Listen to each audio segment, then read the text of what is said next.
Saint Jalaluddin Rumi's story. An ailing man visited by the Prophet. A long-time friend of the Prophet Muhammad became unwell. He had lost a lot of weight and had become an invalid due to his inability to eat.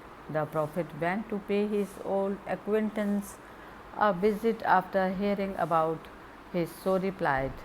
As he entered the sick man's chamber, he recognized that the elderly man's fate was sealed and that he was swiftly approaching death.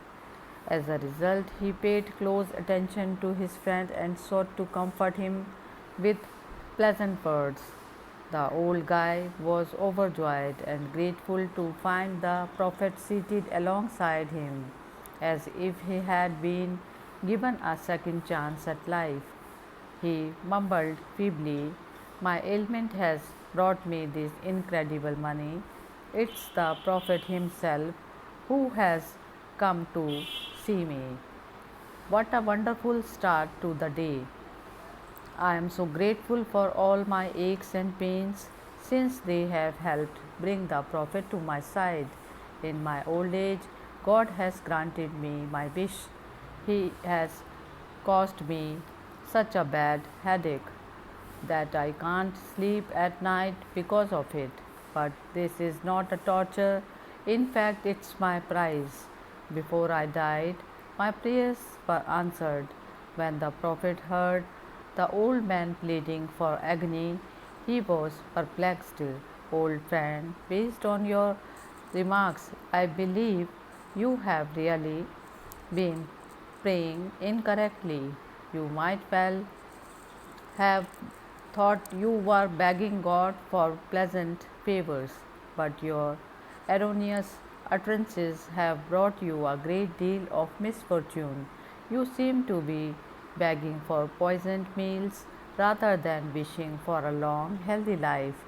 What was the name of the prayer you said? The wretched man groaned. I can hardly recall. I am in such misery.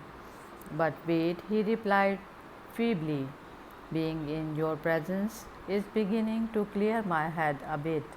I felt bad for a number of sins I had committed and was terrified of God's wrath. I was impatient and felt undeserving of even attempting to repent. I clung to anything I could to stay afloat, like a drowning man. I begged that he would inflict all of hell's torture on me while I was still living, so that when I died, I may finally find peace.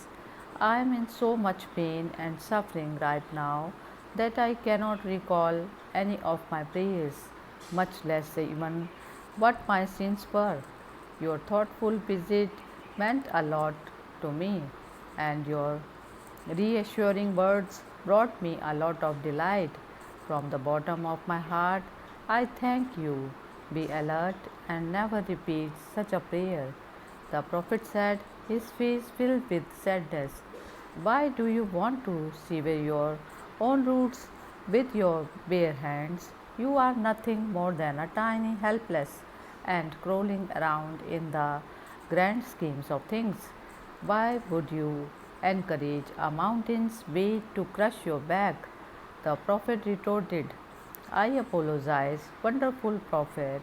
I would never again try to outwit anyone.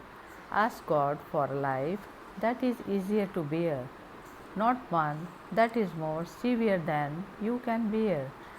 Ask God for nothing but good in this life and the next. Request that your route leads you through flower filled gardens, taking you back to Allah, who ought to be your final destination. After a few more minutes, the Prophet left, knowing that the old man didn't have much longer to live, and wished him a safe journey to a world that might be easier than the one he had dreamed up for himself on earth.